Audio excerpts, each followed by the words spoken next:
Pour le casting des adolescents, on a fait donc moi j'ai une directrice de casting qui fait déjà une première étape sans moi. Donc elle a rencontré à peu près 150 adolescents.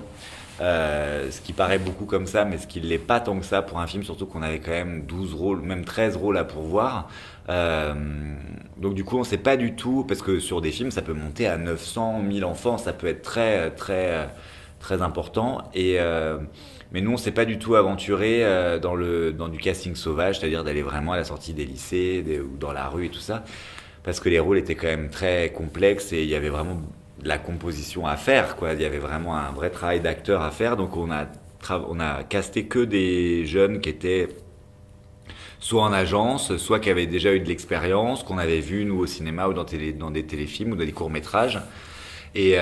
Donc ils se connaissaient absolument pas. Il y en avait peut-être un ou deux qui avaient eu un projet en commun à un moment donné, mais non, ils se connaissaient pas. Donc ça a été le casting, ça se passe de cette manière-là, c'est-à-dire qu'on a donc cette directrice de casting qui les filme tous, qui les rencontre tous, qui pose des questions, et moi du coup je regarde toutes les vidéos.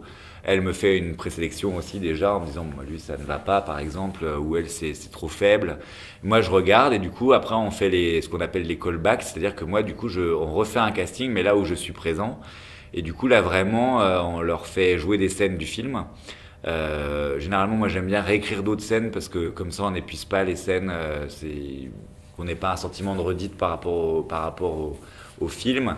Et puis du coup, ça permet aussi d'écrire des scènes un peu sur mesure et qui ait plusieurs émotions différentes.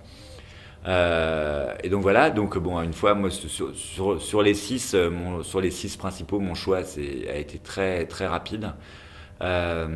Et après, on passe à la nouvelle étape, en fait, qui est juste, on les a fait travailler 3 mois, en fait, en amont du film, pas tous les jours, mais quand même sur 3 mois, en fait, avec une coach qui les a aidés à travailler, parce que moi, justement, par rapport à ce que je disais juste avant sur le rapport au corps qu'ils avaient, enfin, comment je voulais qu'ils se déplacent, donc elle les a fait beaucoup travailler justement sur euh, le physique du groupe, enfin, sur sur les déplacements du groupe, de travailler sur les identités de chacun, parce que même si c'est un groupe, chaque personnage a une individualité forte et propre.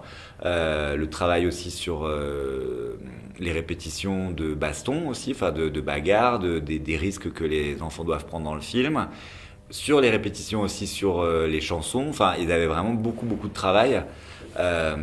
Et du coup, et surtout, ce qui était le plus important pour moi, tout ça c'est très important, mais le plus important, c'est que je voulais quand même créer un groupe très soudé, parce que dans le film, ils sont ensemble depuis déjà au moins 7 8 ans, en fait, à l'école. Donc, ils devaient se connaître par cœur. Et voilà, et ça a été le plus génial dans le film, en fait, enfin, sur le tournage, c'était comment, en arrivant le premier jour du tournage, comment ils étaient déjà tous copains. Et comment même ça a créé aussi sur le plateau une ambiance aussi très drôle et très agréable, quoi. Donc ça a été tout ce parcours, et comment encore aujourd'hui, 1 an et demi après le tournage, comment ils sont toujours aussi liés. En fait, et comment ils se racontent aussi tous leurs projets, puisqu'ils ont tous fait des choses après. Ça pour moi c'est le plus émouvant. Mm.